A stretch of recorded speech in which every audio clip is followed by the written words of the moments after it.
Hello friends, welcome back to my channel. বন্ধুরা, তোমাদের সবাইকে অনেক ভালোবাসা। সবাই কেমন আছো? আশা করছি যে যেখানে আছো খুব ভালো আছো, সুস্থ আছো। আমরাও মোটামুটি ভালোই আছি। এখন বন্ধুরা বাজে বিকেল 4:35 আর আজ হচ্ছে বন্ধুরা শুক্রবার। এখন থেকে আজকের ব্লগটা আমি শুরু করছি, ইভিনিং ব্লগ হচ্ছে। আশা করছি আজকের ব্লগটা বন্ধুরা তোমাদের সবার খুব ভালো লাগবে আর সবাই আমার সঙ্গে থেকেও দেখতে থাকো। তো দুপুরে তো খাওয়া দাওয়ার পরে একটু শোয়া হয়, তারপরে আবার উঠে যে বিছানা ঝাড়া বাড়তি কাজগুলো আর কি থাকে। তো সব কাজগুলো বন্ধুরা আমি এখন সেরে নেব। সবাই সঙ্গে থেকেও, কেউ স্কিপ করো না, দেখতে থাকো, আশা করি ভালো লাগবে।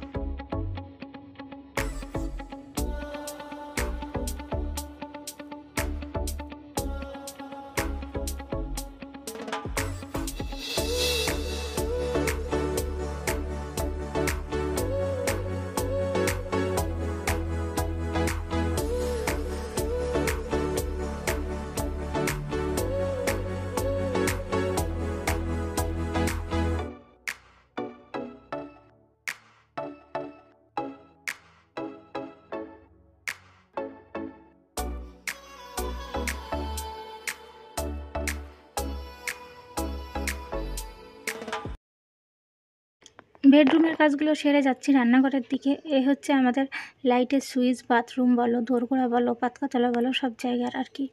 তো বাবান গিয়েছিল পটিতে লাইটটা জেলে আর কি। তো আমি লাইটটা অফ করে দিয়ে রান্নাঘরে যাচ্ছি। এই যে কলে জল চলে এসেছে দেখো। আর আমি এখানে এই যে আমার মাত্র এই যে তুলসী গাছগুলো আছে আর কি। এই যে তুলসী গাছ আছে, একটা মানি প্ল্যান্ট গাছ আছে আর কি। তো এখানে জল দিয়ে দিলাম। আজকে তো বৃষ্টি হয়নি, কিন্তু আজকে গরমটাও বেশ পড়েছে আর কি। বেশ কদিন বৃষ্টি হয়েছিল টানা পরপর। তো বৃষ্টির পরে বেশ একটু ঠান্ডা ঠান্ডা ওয়েদারটা ছিল, পাখার হাওয়াতেই আর কি চলে যাচ্ছিল আমাদের। তো আবার গরমটা পড়ে গেছে আর কি বৃষ্টি না হওয়াতে। তো আমি দেখো মুখ ধুয়ে নিলাম, কিছু বাসন ছিল সেগুলো এই যে মেজে নিয়েছি। অনেকগুলোই বাসন ছিল, মেজে নিলাম। আর এই যে মুখ ধুয়ে এখন ঘরে যাব, ছেলেকে নিয়ে বেরোতে হবে আর কি। ছেলে যাবে পড়তে, তোমরা জানো ছেলেকে নিয়ে প্রতিদিন আমি বেরোই আর কি। তো ছেলেকে নিয়ে দেখো রেডি হয়ে বেরিয়ে পড়েছি বাবানকে নিয়ে। আর বাবানকে ছেড়ে আবার আসছি, বাবানকে ছেড়ে দিয়ে চলে এসেছি। এসে দেখো ঘরে ঢুকিনি, শুধু তালাটা খুলেছি। আর বাইরের আকাশটা ঠিক আজকে এরকম। এখন তো বেজে গিয়েছে প্রায় 5:30 মতো। তো কিছু জামাকাপড় উপরে ছিল, ওগুলো তোলার জন্যই আর কি উঠেছি, কারণ এগুলো তোলা হয়নি। তো তুলে নিয়ে ঘরে ঢুকবো হাত পা ধুয়ে, আর এখন একটু বসবো, তারপরে আবার তোমাদের সামনে আসবো। তো বন্ধুরা শুভ সন্ধ্যা। এখন বাজে এই যে 7টা বাজতে প্রায় 5 মিনিট বাকি, 5-7 মিনিট আর কি। তারপরে আমি 7টার মধ্যে বাবানকে তো নিয়ে আসতে হয়, তখনই আর কি বেরিয়ে পড়েছিলাম। আর বাবানকে নিয়েও চলে এসেছি। এই দেখো ছেলে বাড়ি এসে আবার কাজ করছে। আমার ব্যাগটা এখানে আছে, সেটাকে তুলে নিয়ে আবার ওদিকে রেখে দিল। আর আমি কি করেছিলাম, বিকেলের যে জামা কাপড়গুলো আর কি পরেছিলাম, কাপড়গুলো সেগুলো ধুয়ে রেখেছিলাম, কিন্তু এখনও পর্যন্ত মেলতে পারিনি। তো মেলা বলতে তো বিকেলের দিকে ঘরেই দিতে হয় আর কি, পাখার হাওয়াতে শুকোয়। তো ওই জন্য ভাবছি আগে জামা কাপড়গুলো মেলে দিই, পরে চেঞ্জ করব। তো ওই জন্য সব জামা কাপড়গুলো এদিক ওদিক করে মেলে দেবো। খুব বেশি সময় লাগবে না, তাড়াতাড়ি আর কি শুকিয়ে যাবে। আর এখানে বাবা নিচে উপরে যে গেঞ্জিটা পরেছিল, গেঞ্জিটাও আমি আর কি ধুয়ে দিয়েছি, জল ধোয়া করেছি আর কি। তো বাবানকে এখন খেতে দিতে হবে, টিফিনে কি বলবে সেটাই খেতে দেবো আর কি, ও যেটা বলবে। আর আমার নিজেরও একটু খিদে খিদে পাচ্ছে, মনে হচ্ছে কিছু একটা খেলে হতো। তো দেখি কি খাওয়া যায়, ছেলেকেও দেওয়া যায়। আর আমি একে কাপড়টা মেলে দিয়ে চেঞ্জ করে পরে আবার আসছি বন্ধুরা।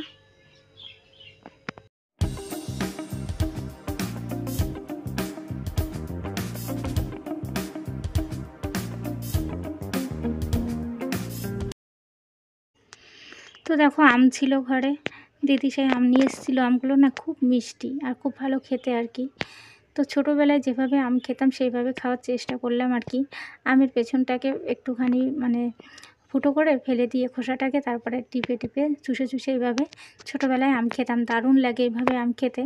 তো হঠাৎই সেটা মাথায় এলো, আর এভাবে খাচ্ছি। আর ছেলেকে বলছি, বাবা এইভাবে কিন্তু তুমি খাও, এভাবে খাওয়ার মজাটাই আলাদা। আর ওদিকে আমি ভাতটাও গরম বসিয়ে দিয়েছি। না, এখন ভাত খাওয়া হবে না, হঠাৎ করেই দেখো বৃষ্টি শুরু হয়ে গেছে। এই যে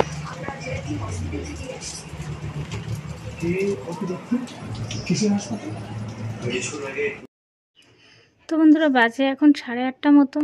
আর অনেকগুলো জামা কাপড় যেগুলো অগোছালো হয়েছিল, তো সেগুলো সমস্ত আলমারি থেকে বের করে আমি দেখো সুন্দর করে ভাঁজ করে নিয়েছি বন্ধুরা। আর সব এক এক করে পরপর করে আলমারিতে তুলে দেব। তো কিছুদিন পরপরই তোমরা জানো আমার এগুলো করতে হয়, কারণ আমরা সব সময় বলতে পারো আলমারিটাকে ইউজ করি একেবারে রাফ ইউজের মতো। কারণ আমরা যেগুলো পরি আর কি বাড়িতে, সেগুলো আলমারিতে রাখতে হয়। তো এ হচ্ছে ব্যাপার। তো একটু ঘাটাঘাটি হয়, ছেলে আছে ছোট, বুঝতে পারছো, যদি কখনো জামা কাপড় লাগে একটা ধরে টান দিলে বাকি সব পড়ে যায়। তো এইভাবেই অগোছালো হয়ে যায়। আর আমাকে কিছুদিন পর পর ঠিক এভাবেই সব জামা কাপড় বের করে আর এইভাবে সুন্দরভাবে গুছিয়ে আর কি রাখতে হয়, কারণ অগোছালো হয়ে গেলেও দেখতে ভালো লাগে না। তো তখন আবার করতে হয়। মাঝে মধ্যে রেগে যাই, বলি আর করব না, সারাক্ষণ তোরা এরকম দুষ্টুমি করিস, তুই জামা কাপড়গুলো ফেলে দিস, দেখে নিস না। তো ছেলে তো এখনও ছোট, নিজেই বুঝতে পারে না কি করে। তো বন্ধুরা 4:35 থেকে আজকে ব্লগটা শুরু করেছিলাম, 4:35 থেকে, আর এখন বাজে ওই 9টার মতো বেজে গিয়েছে। তো 4:35 থেকে 9টার মধ্যে আমি আমার সংসারের বাড়তি কাজগুলো ঠিক এভাবেই গুছিয়ে করি। আর এখন দেখো সেই ঘুগনি করেছিলাম দুপুরবেলা আর কি, রান্নার সময় করে রেখেছিলাম। তো ঘুগনিটাকে ভাবছি বাবানকে একটু দিচ্ছি, আমি নিজে একটু নিচ্ছি। পেঁয়াজ কুচিয়ে নিয়েছি, তারপরে এই দেখো গন্ধরাজ লেবু, এই লেবুটা পড়ে গেল, বারে বারে যেন হাত থেকে পড়ে যাচ্ছে দেখো। তো যাই হোক, এই যে গন্ধরাজ লেবুর রসটা দিয়ে দিচ্ছি, ভীষণ টক আর গন্ধটাও দারুণ লাগে পেঁয়াজ কুচির সাথে। আর ঘুগনিটা দারুণ হয়েছিল খেতে। তো আমি এভাবেই রেডি করব যাতে খেতে আর কি চটপটা হয়। তো ছেলেকেও দেব, ও খাবে। আর এখন অন্য কিছু আর খাচ্ছে না, আম খেয়েছে, ঘুগনি খাবে, আর রাতে গিয়ে আর কি ভাত খাবে একটু রাতের দিকে। উপর দিয়ে ছড়িয়ে দিচ্ছি একটু চানাচুর, এই যে। আর একটু সস দিতে পারলে ভালো হতো, কিন্তু সসটা নেই আর ঘরে আজকে, ওটা আর দেবো না। এতেই দারুণ লাগবে একদম খেতে। চামচ দিয়ে দিলাম, আর আমিও নিয়ে বসে পড়ছি দেখো, বসে পড়েছি আর কি। খেয়ে বলো তোমাদের টেস্ট বলছি। তো বাবান তো একটু ক্যামেরা করে দিচ্ছে, আর আমাকে বলছে মা আগে তুমি খেয়ে নিলে টেস্ট বলো। আমি বললাম দারুণ হয়েছে খেতে।